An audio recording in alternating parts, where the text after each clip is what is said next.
vaše preosveštenstvo, časni oci, draga braćo i sestre.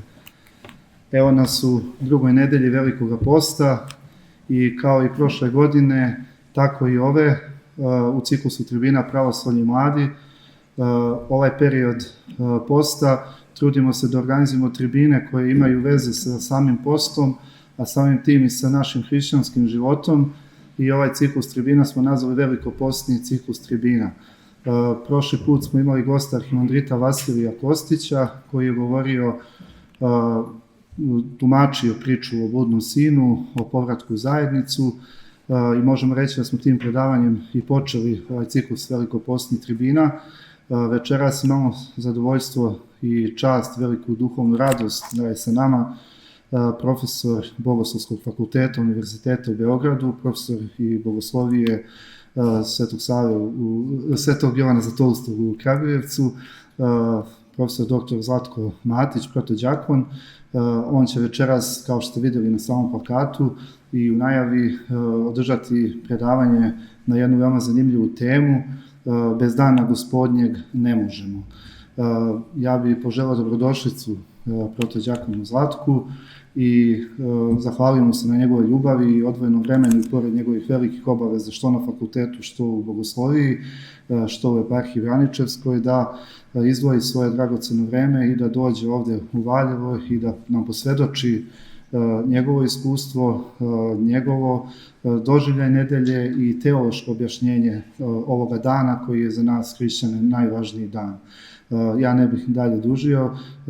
Hvala vladiki Isihiju na blagoslovu što je blagoslovio i ovo veče kao i sva dosadašnja, i pozvao bih protođakona Zlatka da iznese svoje predavanje. Preosvešteni vladiko Isihije, načelniče Crkve Božje u Valjevu, vama se najpre obraćam. Osjećam zaista iskrenu potrebu da vam zahvalim što ste blagoslovili ovo veče, što ste blagoslovili ovo moje obraćanje, ali iznad svega što ste ovo veče učinili čudesnim vašim prisustvom. Danas ljudi traže čuda, proveravaju na koji način naći neko čudo, šta je čudo, šta su čudesa, tumače na svakojake načine, ali čudo susreta sa drugim, pa sa drugim koji je još i episkop. Čudo da je sa nama čovek, ličnost koji nam oprisutnjuje Hrista na liturgiji u ikoni, ali ovako također oprisutnjuje i van liturgije, makar u jednoj senci, u slici, ta čuda kao da bagatelišemo, kao da je to neka redovna pojava. Nije redovna. Nije redovna i zato zaista od srca još jednom blagodarim na vašem prisustvu. Časni oci, prečasni oci, članovi saveta prezviterijuma svoga vladike, vi koji ste njegov ponos i ukras kako ovog, tako i budućeg veka, draga braćo đakoni u đakonskoj učiteljskoj službi, poštovani domaćini, verni narode ponosnog Kolubarskog kraja, najdraži učenici i studenti. Večeras ćemo prema preporuci organizatora govoriti o nedeljnom danu, dakle o našoj nedelji kao što ste čuli. Budući da sam ovako ili slično predavanje održao i već u Požarevcu i u Kragujevcu, večeras ću ipak uneti neke izmene s nadom da će one olakšati praćenje ovog izlaganja. Prosto ne mogu da ponovim identično predavanje i posebno zato što osjećam i odgovornost pred vama da to bude nešto originalnije. Cilj mi je da vam na jednostavan, ali ipak verodostojan način predložim neka bogoslovska razmišljanja na ovu vrlo, vrlo važnu temu. Mi živimo u civilizaciji užurbanog života. Te SMS ili tweet komunikacije, kvazi komunikacije, nije to komunikacija. I ja onda želim u takvoj jednoj atmosferi da vam ponudim teološko razmišljanje ili promišljanje. I to je rizik. Ljudi očekuju recepte, kratke poruke, pouke, blic rešenja, a ja sve vas pozivam na analizu, da malo dublje sagledamo, da malo dublje zabacimo, kako kažu apostoli. Jer bez teoloških odgovora mi uvek plutamo na površini problema. Loše sagledavamo realnost i ne možemo da se izrazimo. Zato treba svi zajedno da pokažemo da su sveštenoslужitelji, bogoslovi i verni narod, da, svi mi zajedno, na istom zadatku, na izgradnji zdravog tela Hristovog, na izgradnji crkve. A to telo Hristovo ili crkva, to dobro znamo, zida se krštenjem i evharistijom, liturgijom. Zato je tema mog večerašnjeg izlaganja zapravo liturgija ili evharistija kao središnji moment naše vere. Suštinski aspekt bića liturgije, ono njeno najdublje ja, je zapravo zajednica. Ta čudesna grčka reč kinonija, ali dovoljno reći zajednica. Liturgija nije ni obred, ni kult, nije čak ni jedna obična molitva. Sve to možete naći i u nekim drugim sveštenosluženjima. Ona je pre svega događaj zajedničarenja, događaj susreta i realnog, opipljivog, telesnog viđenja i zagrljaja ljudi koji se vole. O tome ćemo večeras govoriti. Ali da bi se taj susret dogodio, moramo se naći na istom mestu u isto vreme. Crkva je, to dobro znamo, sabranje nosilaca 4 eskatološke večne službe, episkopa, sveštenika, đakona i vernog naroda. Ali to sabranje je uvek na jedno isto mesto, dakle u crkvi, i naravno to sabranje je u jedno isto vreme. Nas večeras posebno interesuje taj posljednji moment, dakle to sabranje u jedan određeni dan, konkretan dan. Koji je to dan, kako se zove, zašto se baš tako zove, zašto baš u taj dan, koliko je taj dan bio važan hrišćanima kroz istoriju i koliko je taj dan važan ili, ne daj Bože, nevažan nama danas. Polazimo od teze da je dan Gospodnji u krizi danas, čak i u pravoslavnim sredinama. Pre toga nekoliko uvodnih napomena. Moment sabiranja hrišćana, termin njihovog okupljanja nije običan dan, nije dakle dan ljudski, nego od najranijih vremena dan Gospodnji. Baš tako, od prapočetaka crkve, prvi hrišćani, iako su bili Jevreji po svom poreklu, umesto šabata, umesto subote, slave dan posle subote ili prvi dan sedmice kao svoj dan, dan koji je Hristos svojim vaskrsenjem učinio i svojim i našim. Hronološki najstariji zapis nalazimo u Delima apostolskim u 20. glavi. A u prvi dan nedelje, kad se sabraše učenici da lome hleb, govoraše im Pavle, jer htede sutradan da pođe, i proteže besedu do ponoći. I behu mnoge sveće u gornjoj sobi gde se bejasmo sabrali. Dalje ide opis kako jedan mladić Eftih pada sa prozora 3. sprata, Pavle pritrčava dole, podiže ga, nije, kaže, umro, sad ćete vidjeti, podiže ga, i zatim izađoše svi gore i prelomivši hleb, okusi, pričesti se, Pavle i svi drugi, i još dugo govoraše do same zore i tako otide. Evo u tom najstarijem opisu iz dela apostolskih, kao što vam rekoh, imamo mnogo segmenata, mnogo elemenata koji se tiču i našeg današnjeg načina proslavljanja nedelje. Prvi dan nedelje, sabranje, lomljenje hleba, beseda, mnoge sveće, gornja soba, uzvišena soba. I ono što je najvažnije, čak i taj koji je ispustio duh, ne može da umre tog dana, ne umire. Tako otprilike sveti apostol Luka u delima apostolskim želi da nam opiše taj uzvišeni dan. Svi smo sabrani, prelamamo hleb, pričešćujemo se i ne umiremo. Vrlo jednostavno, lako se da zaključiti iz ovih nekoliko stihova.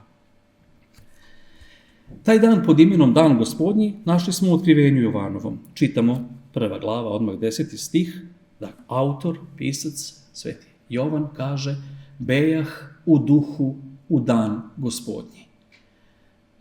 Ta knjiga Otkrivenje Jovanova, Apokalipsis, nažalost danas se slabo poznaje, tumače ih različiti ljudi kako žele, kako im padne na pamet, a to je jedna knjiga koja opisuje našu liturgiju od početka do kraja.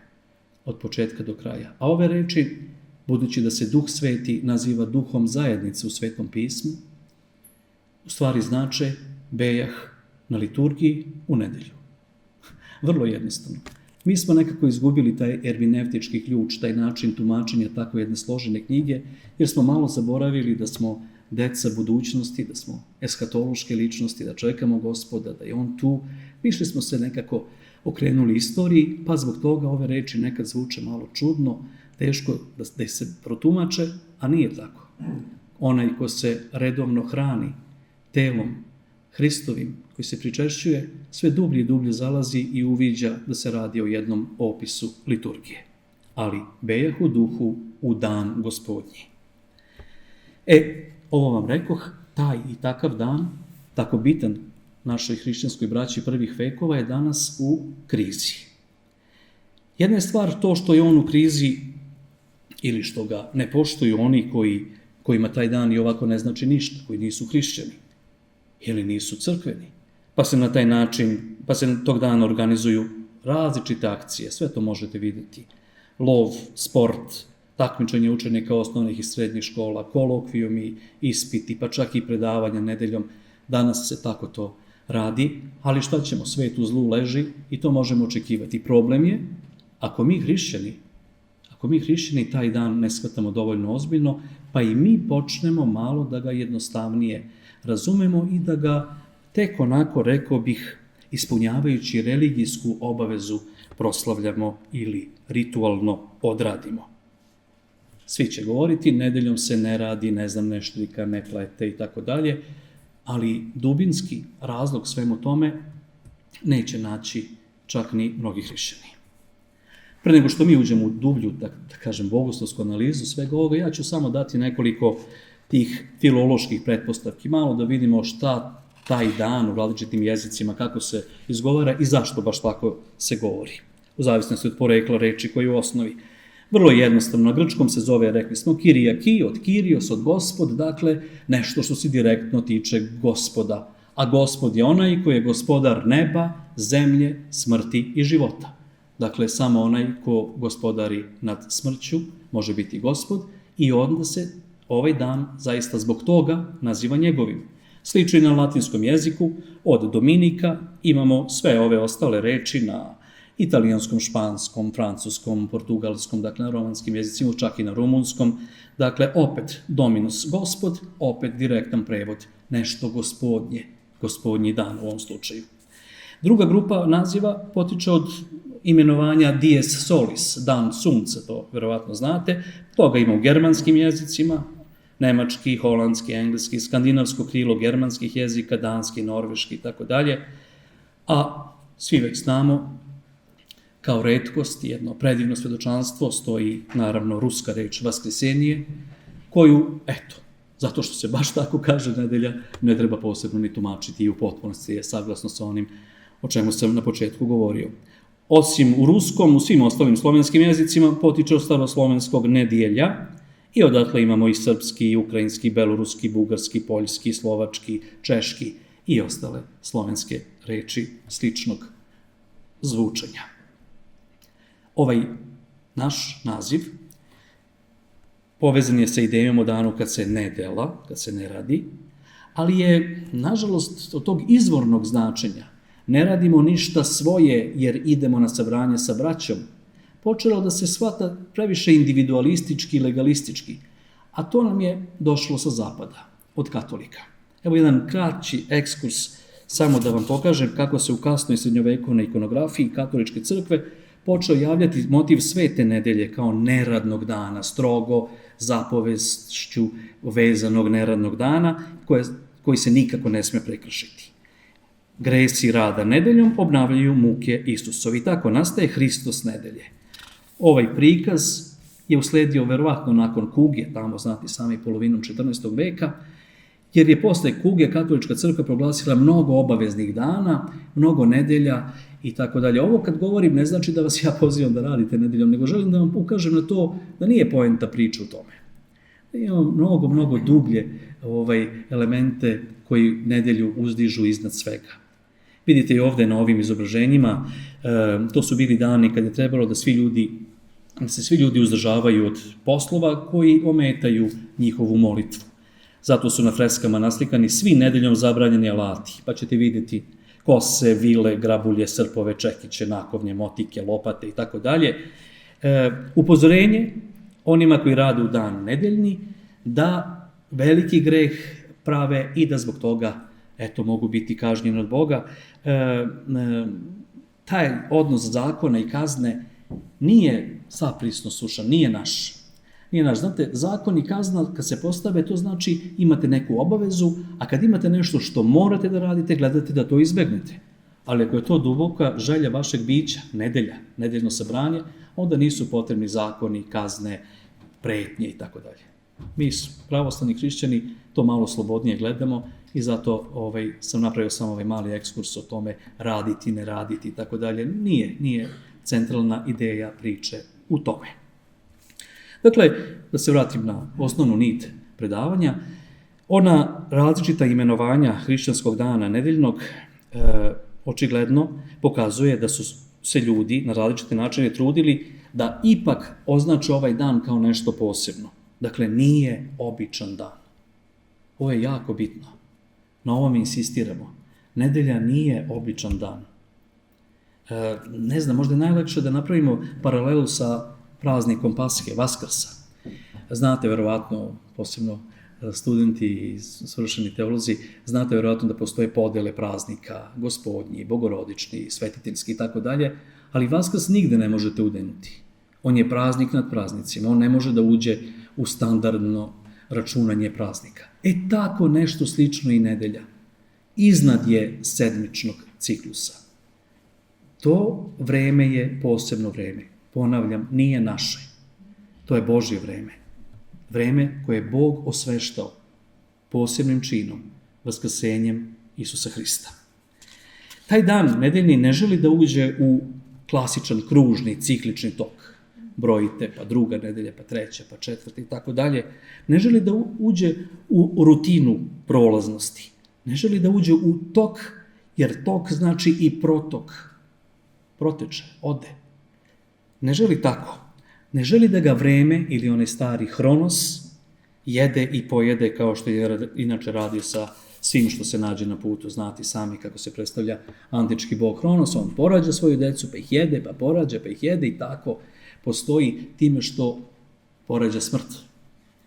Nedelja ne želi da se broji tako. Naspram takvog viđenja vremena mi imamo jedno drugo vreme, taj takozvani keros. I taj bog i to božanstvo je postojalo u antici. To je bilo vreme koje nas ne rastače, ne jede, nego povezuje, spasava, isceljuje, sjedinjuje. Pogodno vreme, pravo vreme, keros.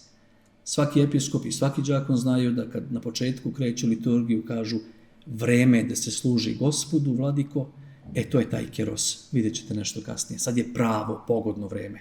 Imamo sve preduslove da služimo Gospodu. To vreme treba zgrabiti dok ne prođe, dok ne umakne. Ali je taj keros brz, pun krila. Vidite tamo na fotografiji ima krila i na stopalama i svuda redom nosi vagu. Znači samo taj minimalni moment, taj trenutak ravnoteže, tad ako ga zgrabite imate ga. A ako vam promakne, gotovo je, brz je. Vidite, čak nema ni kosu, ne možete ga uhvatiti ni za kosu da ga sprečite da pobegne. Ode. Ako ne dođete na nedeljno sabranje, ono ode. Ono prođe. Sljedeća nedelja nije ista što je prošla. Ona za 2 nije ista kao ona prethodna. Ni jedna nije ista. To je neka ideja. Moramo taj trenutak zgrabiti. Svaka je nova. Svaka je posebna. Svaka je neponovljiva. Nemojmo da nam promakne, da prođe. Da bih ukazao na to koliko je ovaj dan bio bitan našim hrišćanskim precima i šta je za njih sve predstavljao, ja ću vas misaono povesti u prve vekove života Crkve Hristove. Vidjeli smo da u novozavetnim spisima, dela apostolska, otkrivenje Jovanovo, rano potvrđujemo izuzetnost dana Gospodnjeg.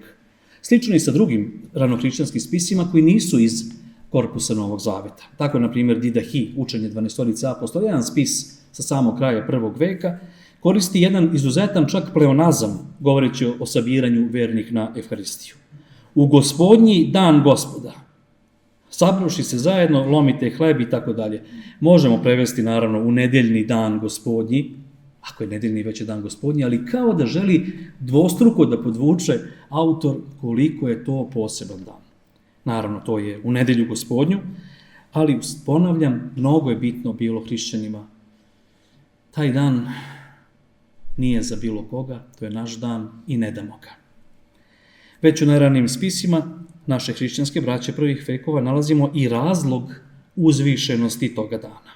Ignjatije Antiohijski, Ignjatije Bogonosac, sveti, govori o nama kao ljudima koji više ne subotstvuju, ne proslavljaju subotu, nego, citiramo, imate na slajdu, žive po danu Gospodnjem, jer je u taj dan život naš zasijao. Čak i koristi jedan grčki glagol kojim se opisuje kako sunce izlazi, izgreva, znate ono, iz tame, iz mraka, iz smrti, odjedanput izgreva sunce. Život se rađa. Bitna oznaka ovog dana. U taj dan se naš istinski život rodio, naravno, znamo svi, zbog Hristovog vaskrsenja.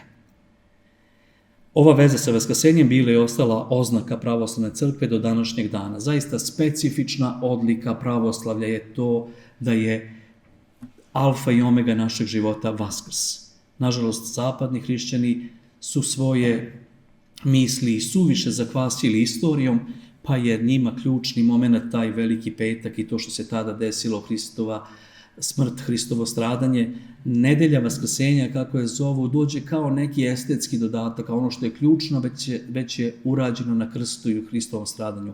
Kod nas ne. Veliki petak bi ostao najtužniji dan, dan našeg bezizlaza da nije bilo Vaskrsa. Tako pravoslavni hrišćani gledaju iz perspektive Vaskrsa i veliku subotu, i veliki petak, i veliki četvrtak i tako dalje. Vidjet ćete naravno na svojim sabranjima tokom stradalne ili strasne nedelje. Nadalje, sveti Justin mučenik, sad idemo malo, još polovina 2. veka, objašnjava da se mi sabiramo na Evharistiju u dan sunca. To je onaj naziv dies solis, što sam vam malo pre govorio. Jer je to dan kad je Bog rekao neka bude svetlost i počeo da stvara. Ali i dan kada je naš spasitelj Hristos vaskrsao. A kasnije, u jednom svom drugom delu, Dijalog sa Trifunom, uvodi još jednu priču o nedelji. I osim kao prvi dan stvaranja, kao dan vaskrsenja, još jednu stvar. Prvi dan sedmice, prvi od svih dana, naziva se 8. ako se broji ponovo, prema sedmičnom ciklusu, ali ne prestaje da bude prvi, kaže sveti Justin, filozof i mučenik. Pazite, ovdje je jedna logička nejasnoća. Ako je sedmica, ona ima 7 dana i ne može se nazvati 8. Ali to je ono što sam vam rekao, beži nedelja, neće u Hronos, neće u ovaj tok. Ona hoće da pokaže da je iznad ovog protoka, smrtnosti, prolaznosti, da je ona naš svedok besmrtnosti, da ona obasjava jednim posebnim svetlom koje nije svetlost ovoga veka. To je svetlost buduća, eskatološka. To je taj eskatološki bljesak u kome se kupamo sat i po, 2,5 sata, 3 nedelje, u nedeljni dan, tokom liturgije i tokom onog, nadam se, sastavnog dela, kada ostajemo zajedno, da još malo se pitamo, vidimo, pitamo za zdravlje, radujemo jedan drugom i tako dalje. Tada se kupamo u toj eskatološkoj svetlosti u nedeljni dan. Dakle, vidite, nema aritmetike, nema klasičnih pravila, izdvaja se zaista kao dan vaskrsenja, stvaranja i 8. ili kao dan drugog Hristovog dolaska. Da bih odgovorio na pitanje kako reaguju hrišćani, posebno prvih vekova, kada neko želi da im oduzme to eskatološko blago, kada neko želi da nam oduzme nedelju, da bismo odgovorili na to pitanje kakva je bila reakcija naše hrišćanske braće u prvih nekoliko vekova, ajmo da pođemo u Severnu Afriku, 304. godina, Rimskom imperijom već više od godinu dana, nakon 40 godina mira, besne, najokrutniji, sistematski i univerzalni Dioklecijanovi progoni hrišćana. Taj Dioklecijan, Dalmatinac iz Solina.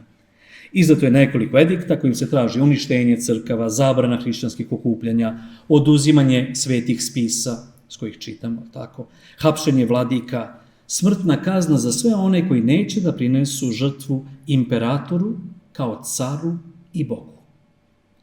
U starom gradu Avitini, nekih 80 km od Kartagine, danas je to u Tunisu, gonitelji su pohapsili 50 hrišćana dok su proslavljali, tamo piše u tim spisima, Dominikum. Sećate se ono, Dominus, Gospod, dok su proslavljali Gospodnje.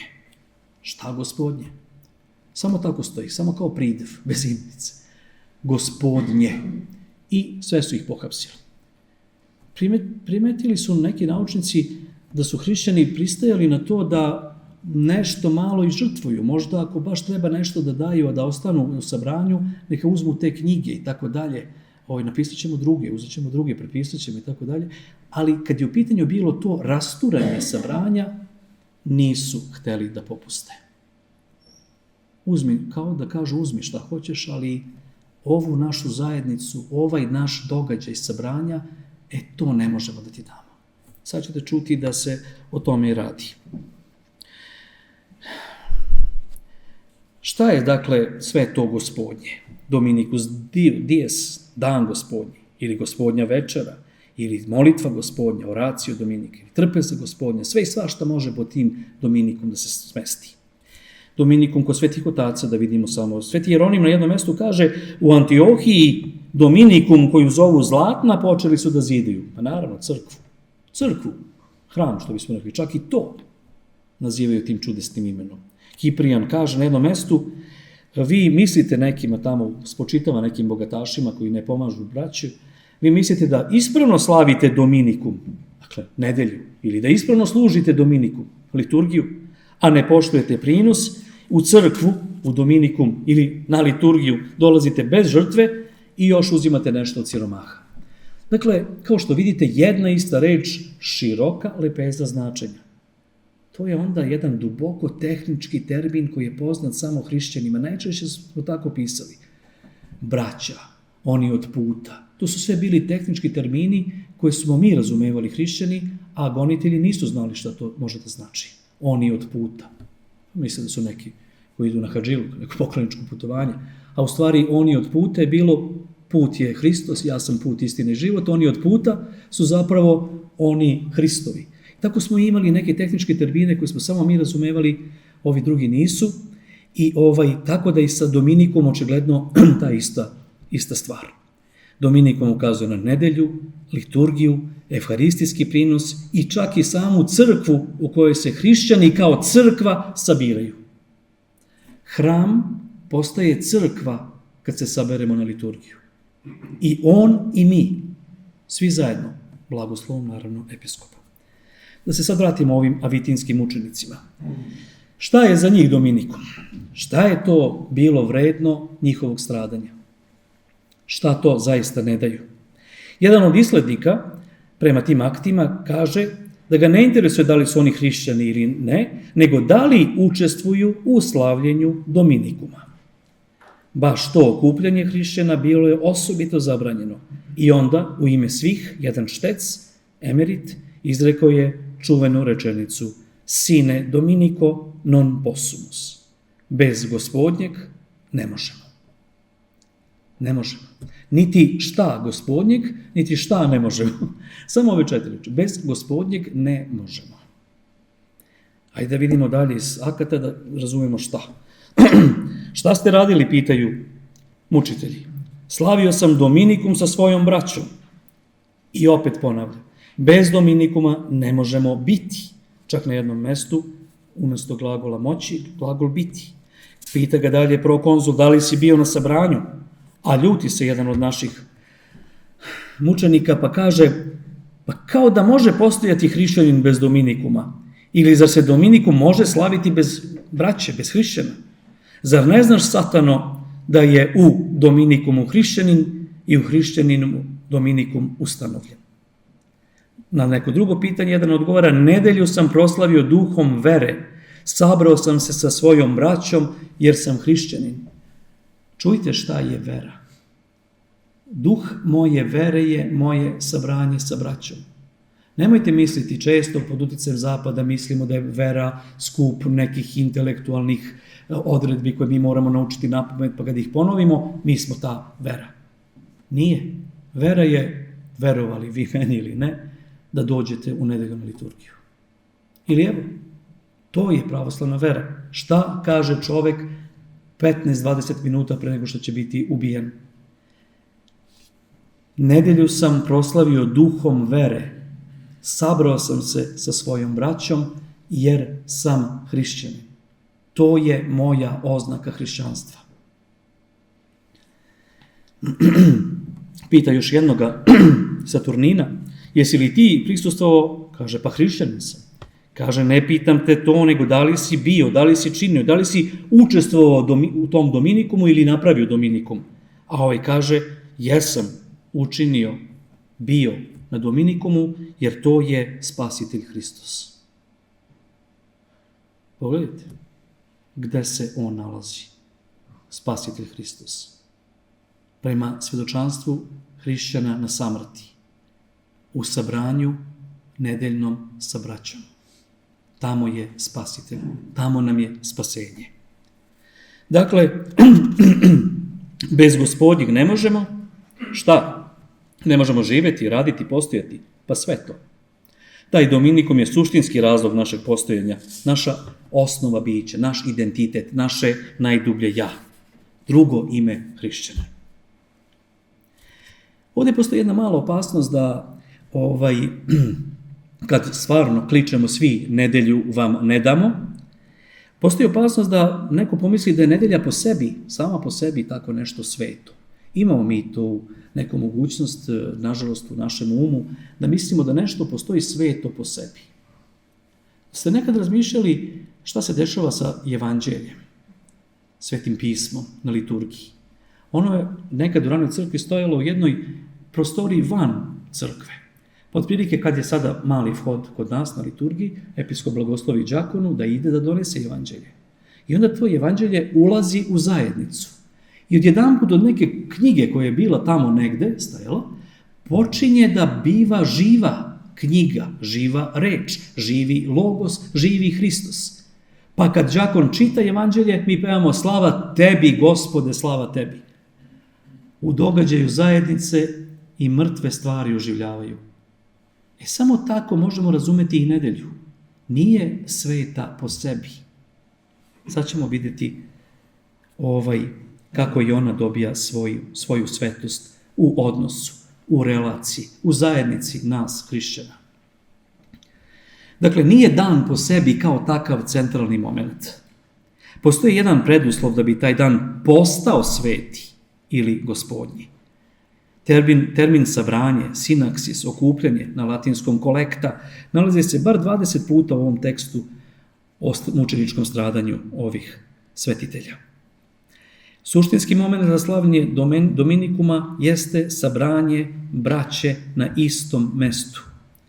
Tek kada se nedelja poveže sa sabranjem braće, postaje sveta nedelja. Nedelja bez sabranja nije po sebi sveta, moramo je učiniti svetom. To je ono što radimo i sa hlebom, i vinom, i vodom. To je ono što radimo sa svakom našom svojom mukom na liturgiji. To je ono kad preko đakona episkop pominje nekog ko nam je bolestan ili, ne daj Bože, koga smo izgubili. Tada sve to oživljava, tada sve to postaje sveto. Ništa po sebi nije sveto. Ovo nije sporedno, ovo je ključno delo naše analize.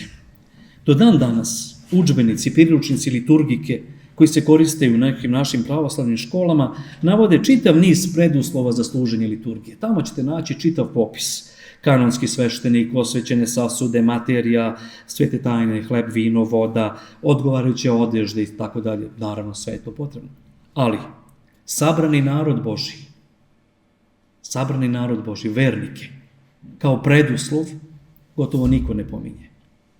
A zapravo je sve obrnuto. Preduslov svih preduslova je da dođete na liturgiju.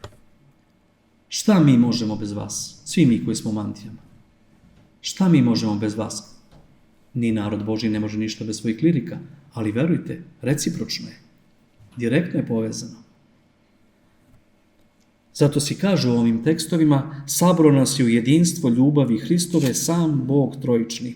Dakle, sam Bog trojični nas je sabrao u taj konvivijum, kako se koristi u ovim tekstovima, a konvivijum znači gozba, zajednička svečana trpeza. Braća sabrana su jedan drugome konviva, satrpeznici. Tu i tako razumevamo i sebe i nedelju. Hrišćani smo, sabiramo se u zajednicu. Tog dana idem na skup sa svojom braćom, znajući da svaki od nas svojim odsustvom čini da se crkva Hristova umanjuje i da se sakati jedan ud tela Hristovog. Dakle, ono što nedelju čini posebnom jesu moja braća, sestre, moji bližnji. Odatle sve kreće. I mogu slobodno da kažem, tu sve i uvire. Dan Gospodnji je tako sabrao u sebi večeru gospodnju, dom gospodnji, sabranje gospodnje, trpezu gospodnju, gozbu gospodnju, sledbenike gospodnje, služitelje gospodnje, braću gospodnju.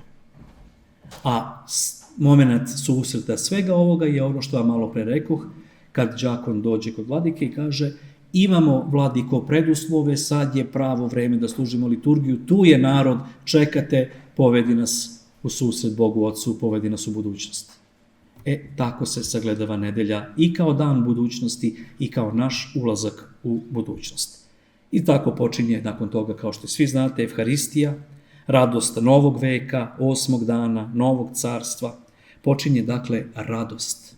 Jedan hrišćanski spis upozorava: u nedelju budite uvek veseli, jer onaj koji u nedelju tuguje, greši. Radost večnosti, to da smo vkusili i videli, okusili i videli da je blag Gospod, da nas voli, da će nas spasiti, to je u stvari nespojivo sa izrazima žalosti. Koje bi bile neke praktične posljedice svega ovoga što sam vam govorio? Prvo, ako se nedelja i žalost isključuju, onda se u pravom smislu reči nedelja i post isključuju, ali naravno da razumemo, nedeljom se sabiramo, jedemo u skladu sa periodom godine u kome smo, ali što kažu monasi, i 2 puta se postavlja trpeza i koristi se i ulje i vino, čime se pokazuje da izlazimo iz perioda tuge i polako projavljujemo radost koja nas čeka. Zato je jako bitno da se crkva dugo opirala tome da se nedeljom na bilo koji način posti. Evo jedan primer, u Jermenskoj zemlji i drugim mestima do 8. 9. veka se nedeljom jelo još malo jaja i sira, samo da se obeleži da taj dan nije običan dan. Naravno, posle, 5. 6. Trulski Vasiljanski sabor to zabranjuje, želi da imamo svi ujednačeni tipik i prešli smo na ovo kako i danas držimo, ali kažem i tada i jedemo i postavljamo trpezu i zajedno smo i veselimo se. Rekli bismo današnjim rečnikom nema posta na vodi. Eto tako otprilike, ako bih smeo da budem direktan. Također nedeljom je zabranjeno koleno preklonjenje, klečanje, metanije i tako dalje. Nema, stojimo licem k licu sa Gospodom i taj dan je izuzet. Njegovi smo sinovi, njegove smo kćeri, naravno ne svojim zaslugama, nego zaslugama, ako tako smo da kažem, Gospoda Isusa Hrista, njegovog jedinorodnog sina, a mi usinovljeni sinovi u sinu, sada razgovaramo sa Otcem i radujemo se spasenju. U tog dana, kažu sveti oci, ne treba klečati, opet Trulski sabor, pa čak i prvi Vasiljanski sabor u 20. kanonu također o tome govori. Sveti Vasilije Veliki također u svojim spisima govori o tome da je nedelja slika očekivanog budućeg veka, da je ona neprekidni dan, nevečernji, dan bez večeri, bez zalaska sunca, nezalazni, beskrajni, nestareći. I zbog tog podsjećanja, mi nedeljom stojimo i gledamo ka istoku, čekajući da nam Gospod dođe. To znači da, ako smo dovoljno iskreni, da bi trebalo da, i kad god je moguće, i broj svih tih treba, takozvanih svetih tajni, parasto sa nedeljom, svedemo na minimum. Niti da sveštenici to baš potražuju, niti vi da tražite od sveštenika. Da nedelja ostane dan radosti, ne privatnih, porodičnih radosti, nego radosti čitave zajednice. Naravno, svemu tome odlučuju episkop u saradnji sa svojim prezbiterijom i mogućnostima, ali načelno bogoslovska preporuka je da se nedelja posveti hrišćanskoj zajednici. To je preporuka, naravno, jasno je da se o tome odlučuje na terenu svake konkretne eparhije prema mogućnostima i prema situaciji. Taj dan, dakle, posvećujemo crkvi kao sabranju naše braće. Ne sebi, ne rodbini, ne poslovima, ne hobiju, samo braći i sestrama iz crkve. I to je ključna stvar. Dozvolite mi, poštovani prijatelji, da u vidu zaključka kažem još nekoliko reči. Ovo večerašnje razmišljanje i podela ovih misli sa vama započeli smo u nekada hrišćanskoj Severnoj Africi, današnjem 98% muslimanskom Tunisu. Želim da završim pričom iz današnjeg Iraka. Vidjeli smo kako su početkom 4. veka naši preci branili nedelju. A ja ću sad da vam predstavim kako su to radili oci hrišćani 21. veka, našeg veka. Nadam se da je pred vama crkva Svetog Duha u Mosulu. Mosul je drugi grad Iraka. On pripada jednoj haldejskoj katoličkoj crkvi i ovog puta ćemo ostaviti po strani ko su oni, nisu baš pravoslavni, ali jesu hrišćani. Za muslimane, koji su njima uradili to što su učinili, bili su samo hrišćani. Nije bilo bitno kojoj hrišćanskoj grupaciji pripadaju.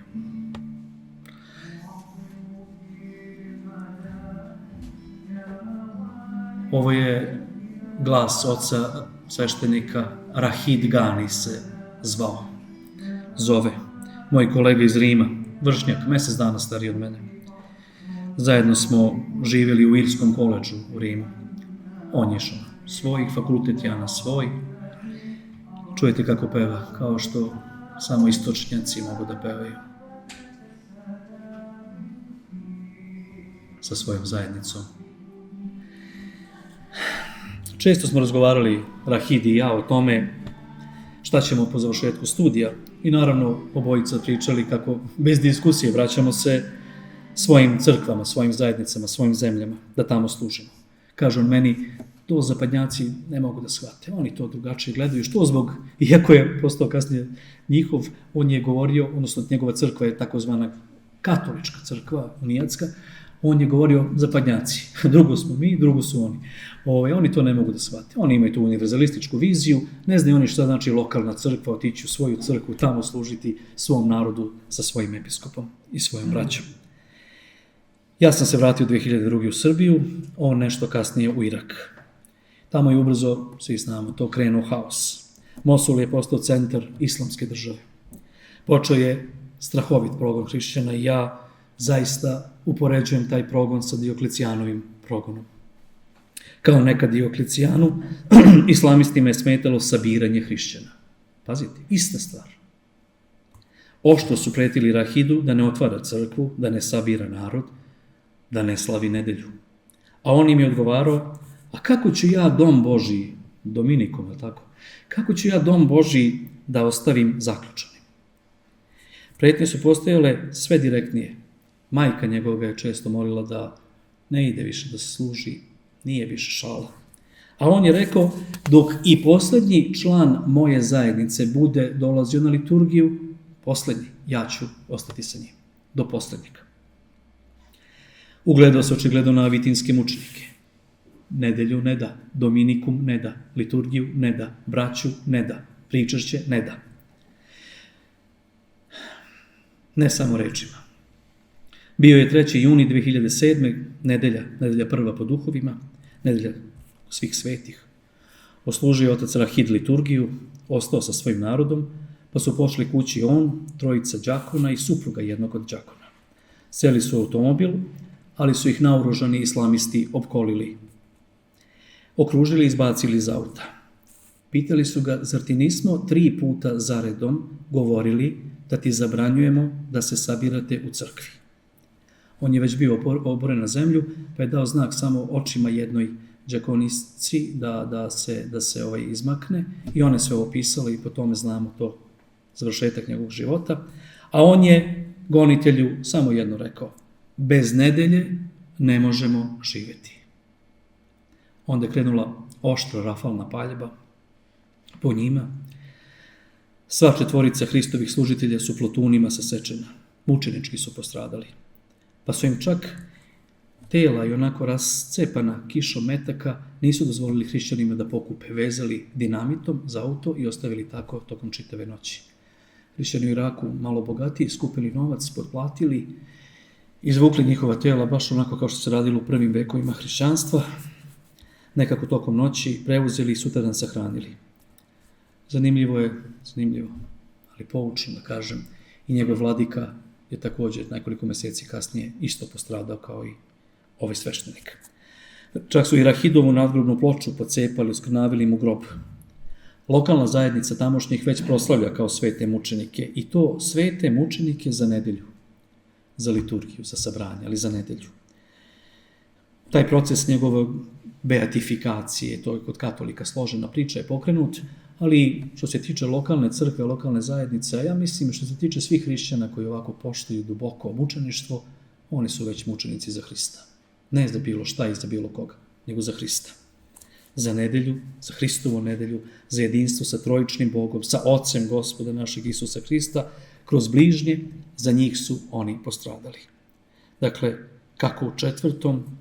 tako i u našem veku i bit će izgleda tako sve dok nam Gospod ponovo jedne nedelje ne dođe. A do tada, baš zbog toga što će nam Gospod u nedelju doći, a on je život naš, mi ponavljamo, nedelju vam ne damo, nedelju nikome ne damo. Dakle, odbrana nedelje je naš stalni zadatak, često i mučenički put, kao što ste čuli, ali drugog puta nema. Ako mislimo da sačuvamo sebe kao hrišćane i svoju crkvu, drugog puta nema. Bez nedelje, ali bez nedelje kao sabranja braće u crkvi u nedelju, u ikoni u 8. nezalazni dan, mi ne postojimo. Nismo, kao što rekoše avitinski mučenici. To je dakle poruka hrišćanskih mučenika svih vremena, a ovo je bila i moja poruka i vama, oci, braćo, jer svi smo mi zajedno po priimustvu čuvari nedelje. Još jednom, Preosvešteni Vladiko, hvala vam na blagoslovu, najvećem blagoslovu, blagoslovu vašeg prisustva ovdje i sada. A svima vama, braći i sestre, od srca blagodarim na ljubavi i na pažnji. Hvala.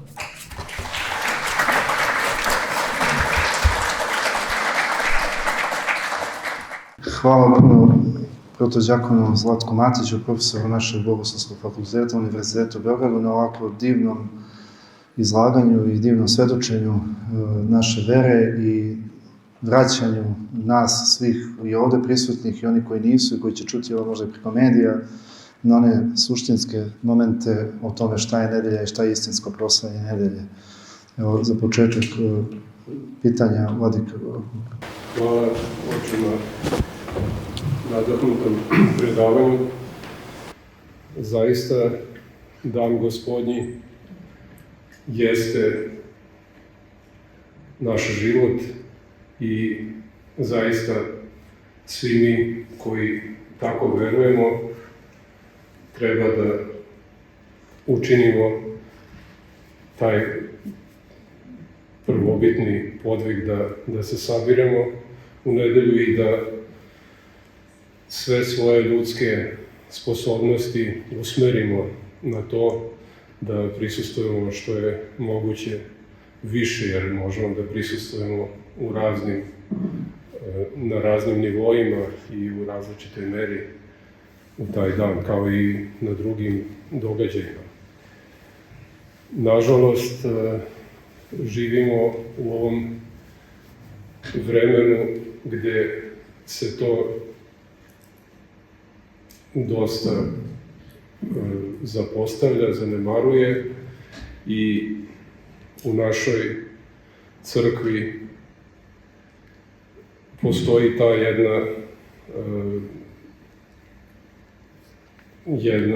jedan ogroman nedostatak da ljudi previše to gledaju formalistički i običajno i iako na popisima ispovedamo na taj način da smo hrišćani, pravoslavni, ne znam koje ogromne procente, 90 možda,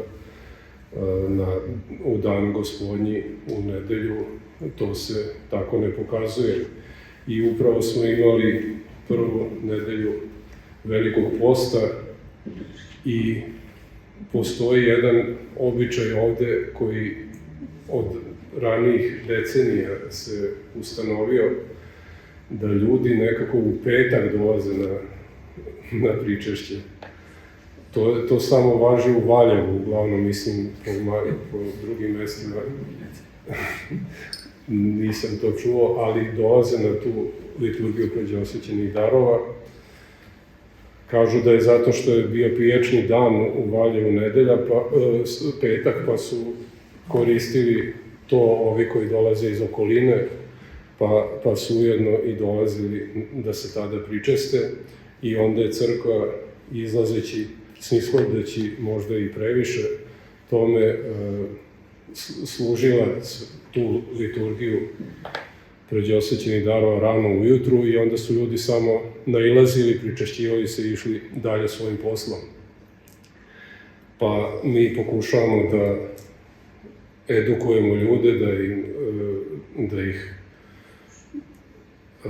uputimo da ako se i tako retko pričešćuje, možda jednom ili 2 puta godišnje, da to ipak bude na punoj liturgiji i bar za subotu i za nedelju. I slava Bogu, ove godine u nedelju sada smo imali ogroman broj vernika i mnogo više ih je došlo tada nego u petak. Ali pitanje je kako da, osim naravno svojim svedočenjem, kako možemo da taj ogroman sektor ljudi koji se ipak osjećaju vernicima, da prosvetlimo na taj način da ih jednostavno uputimo da nedeljom dolaze u crkvu, i to ne samo te prve nedelje Velikog posta, nego i svih nedelja u godini, ali bar da dolaze, da su svesni da je liturgija, da ona pripada danu Gospodnjem i da je to vreme koje posvećujemo njemu na taj način. Eto, jedno apstraktno pitanje, ali sigurno imate šta da poručite. Pre svega da kažem da kad neko nešto lepo vidi u vama, to znači da su njegove oči čiste i da samo najbolji, najuzvišenije želi da vidi u vama, uprkos tome što možda i zna za vaše slabosti. Hvala vam pre svega na tim rečima. Mnoštvo tema je pokrenuto, konkretno pitanje je zaista pastirsko. Moramo da nekako edukujemo narod da je liturgija pređosvećenih darova liturgija, a ne evharistija. Dakle, da je ona jeste zajedničko delo i da jeste jedno predivno bogosluženje, ali da ono nije pravo evharistijsko sabranje. Pravo evharistijsko sabranje je onda kada se pretpostavlja da najveći procenat ljudi može doći, a to je nedelja. Jer se ne radi između ostalog, jer je više slobodan dan, a ovi ostali dani su bili, da kažem tako, rezervni dani. Zanimljivo je da se ranije, u prvim vekovima, od toga što ću vam reći i nastala liturgija pređosvećenih darova, da su monasi koji su odlazili pustinje, gudure na podvig tokom Velikog posta, dobijali telo Hristovo osveštano u nedelju, da ga imaju za pričašće krajem dana. Nakon što ništa ne jedu i ne piju, uzmu malo tela Hristovog i pričaste se, ali ponavljam, samo tela Hristovog, ne krvi. I time su i sami bili svesni da će se, što bismo rekli, u punoći pričestiti kad se u nedelju, bilo prvu, drugu, treću, zavisi kako im je iguman ili vladika blagoslovio, kad se vrate u sabranje, makar do Lazareve subote, kad je opšte vaskrsenje, kad se svi vraćaju s podviga i kreće nešto najuzvišenije da zajedno uđemo u dane stradanja i vaskrsenja Hristovog. Dakle, već je to bio pokazatelj da to nije puno pričešće i ne mogu se pričestiti sam u punoći. U punoći se pričešćujem samo kada delim sa braćom sve, dobro, zlo i telo Hristovo. Ako bismo tu svest imali, bilo bi nam jasnije da su sreda i petak liturgije, da kažem, neka drugačija bogosluženja i nije to primarno. Primarne su nedeljne liturgije. A na vaše konkretno pitanje pastirskog delanja, mislim da, sada se ne ljute braća sveštenici, ali upravo ovaj period Vodica, na primjer, je idealan, čini mi se, period kada bi mogli upravo o tome da govore. Hoćete li postiti ove godine 1, 2, 3 nedelje, pita svog parohijanina. Dobro, ako postite, dođite u nedelju, krenite kad možete, to znaju sveštenici, posebno sa početnicima, treba biti blag, krenite kad hoće, ali dođite u nedelju na liturgiju, nedelju smo svi zajedno, bit će lepše, veselije, svečanije na neki način. Mislim da bi ta neka poruka mogla da pomogne i da se ponavlja nedelja, nekako da to postane sastavni deo našeg bića. Znam da je u Kragujevcu, tako kao i u Valjevu, prvi petak, to ne može da se prođe. Mi u Požarevcu, naš vladika je jednostavno kad je vidio to, kad je došao pre 30 godina okruglo, ubrzo malo je pustio da postoje i onda je rekao nema, pređe osvećenje počinje od druge nedelje. I onda im je ostala nedelja, kada hoće se pričaste, postoje od ponedjeljka do subote, i u subotu ili nedelju služimo naravno oba dana, može subota, može nedelja, ali to su ipak evharistijski dani. Od ponedjeljka do petka nema evharistije, ranije osvećeni darovi, kao što znaju braće i sestre, to nije to. Mislim da bismo možda na taj način mogli da pomognemo da se ta svest o nedelji vas postavi, da vaskrsne u glavama i srcima naših vernika. Ja bih možda, dok neko još ne smisli pitanje, imamo ovdje isto jednu, kao sveštenici, imamo česta pitanja od svojih parohijana, baš vezano za pričašće i razdvajanje pričašća i sabranja, kada počinje pričašće. Znači, mnogi ljudi pozivaju nas, tada nam se telefoni usijaju i hiljade pitanja dobijemo kada počinje pričašće, a kada kažemo da počinje u 9, mislim, dobro, naravno, uz izuzetke, ljudi očekuju baš taj trenutak samo pričašća i to je dovoljno, i tada se odlazi iz crkve i time se sve završava. To isto, eto, malo da možda kažete nešto o tome. Hvala. Kad mu kažete u 9, on kaže jest, i prošle godine si mi rekao u 9, pa bilo u pola 11. Šalim se naravno malo, ali svest o zajednici, o zajedničarenju, o tome koliko smo jedni drugima potrebni je primarna. Ako se ta svest uzdigne, onda ću ja da gledam, pa gde mi je ovaj brat što svake nedelje dolazi, što ga nema, kako da se pričestim bez njega, baš mi nešto nedostaje, baš mi nešto žulja. Ako nema te svesti, onda postoji jedna opasnost da se pričešće shvati tek kao neki medikament koji postoji, kao neki lek, samo tih nekoliko grama, kao neki medikament koji ja individualno unosim u sebe, pa sam kao individua, samozatvorena, egoistična individua došao, još uzeo malo neke energije božanske i još gora i lošija individua izašao. To je onda još opasnije. Mi znamo, mislim, evo iz Braničevske eparhije, koliko smo insistirali na pričašću i koliko je vladika naš o tome govorio, ali bilo je zloupotreba. To nema treba da se krije. Pričašće je sastavni deo zajedničarenja. Kad vi to sa braćom sve radite, pa zajedno kažete amin, pa zajedno kažete Gospodi pomiluj, pa zajedno pevate ovu himnu, pa zajedno glave priklonite Gospodu, onda ćete zajedno i da pristupite. Ali svagda svi, svagda zajedno, kao što je govorio Nikolaj Afanasijev, jedan teolog s početka sredine 20. veka. Dakle, kad se ta kinonijska, zajedničarska svest uzdigne, onda će biti potpuno jasno, zajedno postimo, zajedno se molimo, zajedno dolazimo, zajedno se pričešćujemo i to je i pristupamo.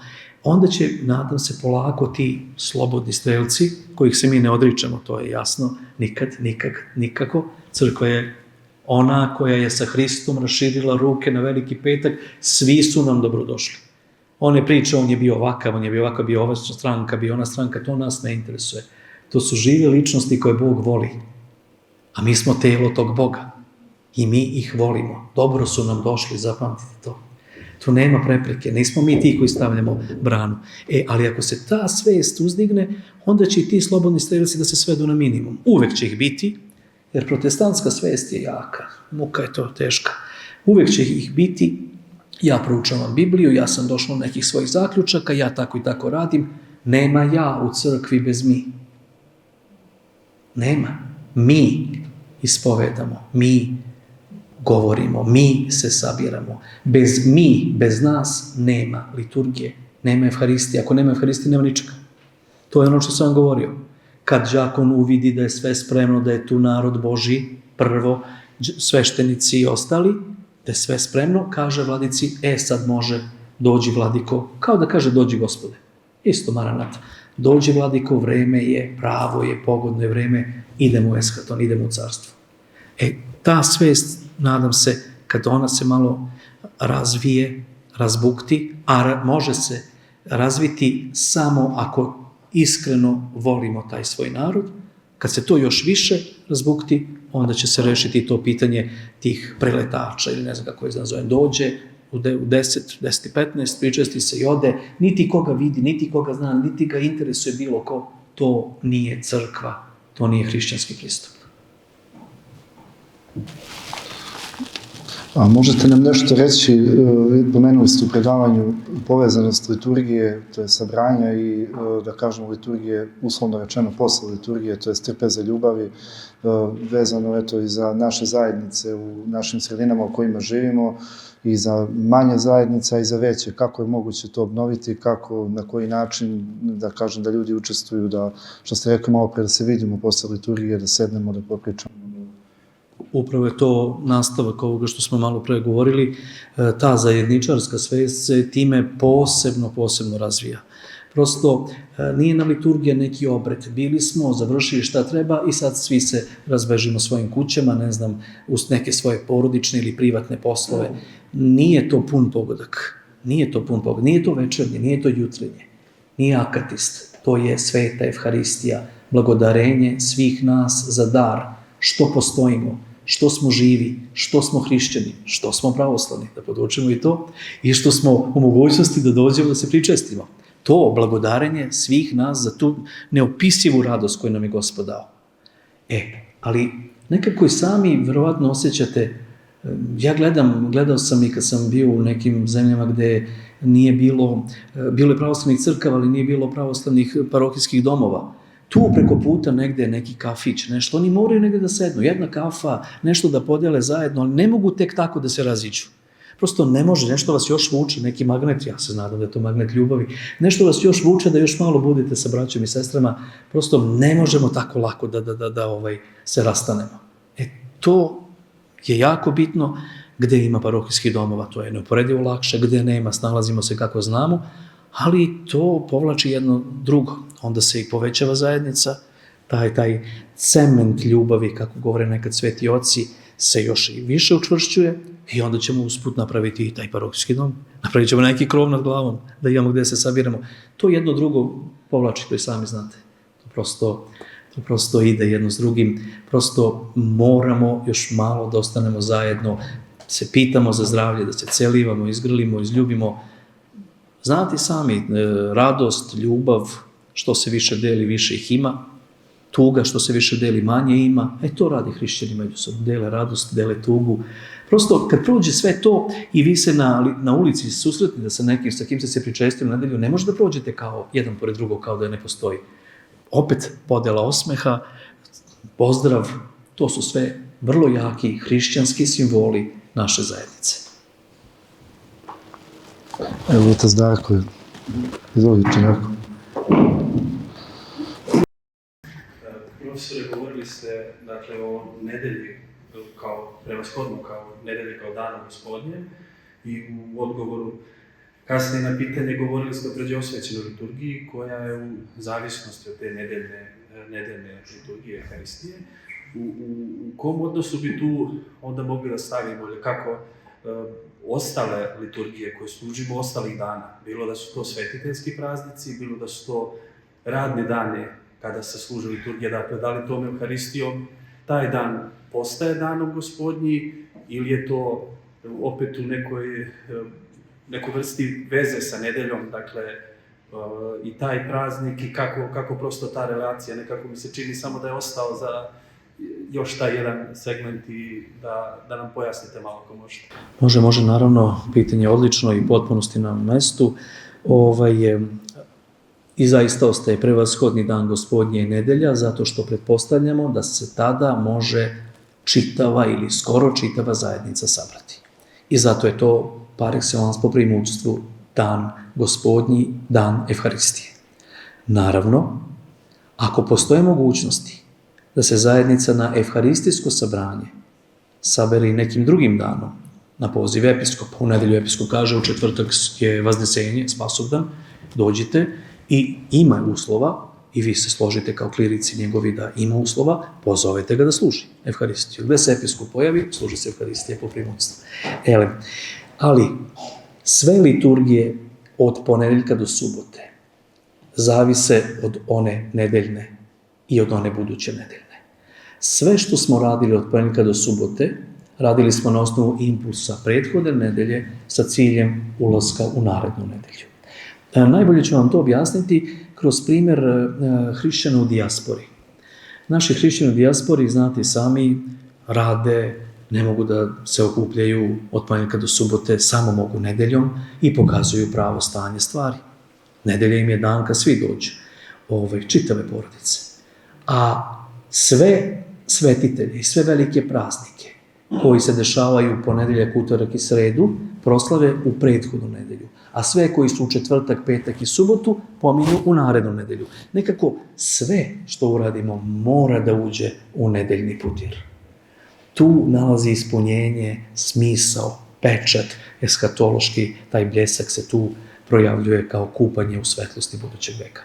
Tako da, naravno da poštujemo sve liturgije i naravno da pozivamo sve da dođu, ali smo svesni da nam u četvrtak, utorak, ponedeljak, sredu ne mogu doći svi parohijani i u odnosu na to odlučujemo kako ćemo služiti i ko će služiti i tako dalje. Ali načelno, nedeljne liturgije blagosiljaju, otkrivaju i pečate sve što se dešava između dve nedelje. Ja bih ovdje završio i zahvaljuju se našem profesoru Zlatku Matiću na, kažem opet, kao u početku što sam rekao, na ljubavi njegove najprije i odvojenom vremenu da dođe i da podeli s nama iskustvo svoje veliko i parohijsko i profesorsko i uopšte hrišćansko i njegovo svedočenje ovoga o svemu čemu smo govorili. Ja bih iskoristio ovaj trenutak da najavim jedan događaj koji će se ovdje u eparhiji dogoditi 7. aprila, to je su Blagovesti, svi znamo, ali ove godine nedelja je i ove godine je velika 3 jubileja su vezane za našeg velikog svetitelja, naše crkve prepodobnog Avu Justina Ćelijskog, to je 140 godina od rođenja, 10 godina od prenosa moštiju njegovih i 45 godina od upokojenja. Tako da svetu liturgiju će služiti njegova svetost Patrijarh Srpski gospodin Porfirije sa našim vladikom i još puno episkopa. Sabraće se verni narod ne samo iz naše eparhije, nego i iz cele naše pravoslavne pomesne i drugih pomesnih crkava. Tako da je ovo isto jedan poziv da tada se svi zajedno saberemo i u manastiru Ćelijama i da sa našim patrijarhom učestvujemo u svetoj liturgiji, u svetom sabranju i da se pomolimo našem ocu Justinu koji je svedočio nedelju ovde u Valjevu i na ovim prostorima najtežem vremenu zajedno sa vladikom Nikolajem. A bit će predavanja još do kraja ovog posta, još jedno, pa ćemo vas na vreme obavestiti o svemu. Hvala našem vladiki, hvala svima vama što ste došli.